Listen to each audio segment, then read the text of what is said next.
to eat grass for the sake of one man's personal interests.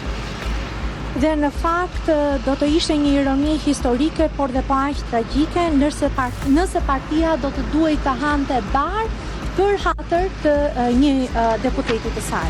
Presidenti amerikan Donald Trump ka vendosur të largojë 2 ish ambasadorë që goditën një liderin e opozitës shqiptare.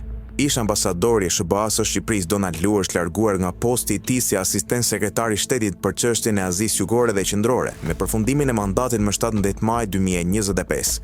Pas largimit të Donald Lu nga diplomacia amerikane, lajm që është konfirmuar nga Departamenti Amerikan i Shtetit, duket se dhe ish ambasadorja tjetër e SBA-s në Shqipëri, Yuri Kim, ka pësuar të njëjtin fat.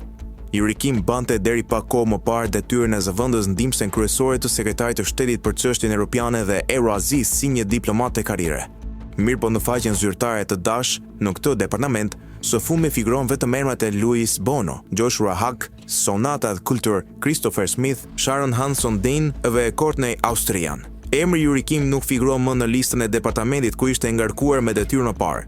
Gjithashtu emri i saj është hequr bashkë me jetëshkrimin për katës në faqen e Dash. Donald Trump ishte zotuar që në mandatin e tij të parë se do të luftonte Deep State, që ndodhej sipas tij në departamentin e shtetit, një strukturë që sipas tij luante në favor të interesave të errta të disa grupimeve të caktuara, influente në qarqet politike dhe ekonomike globale.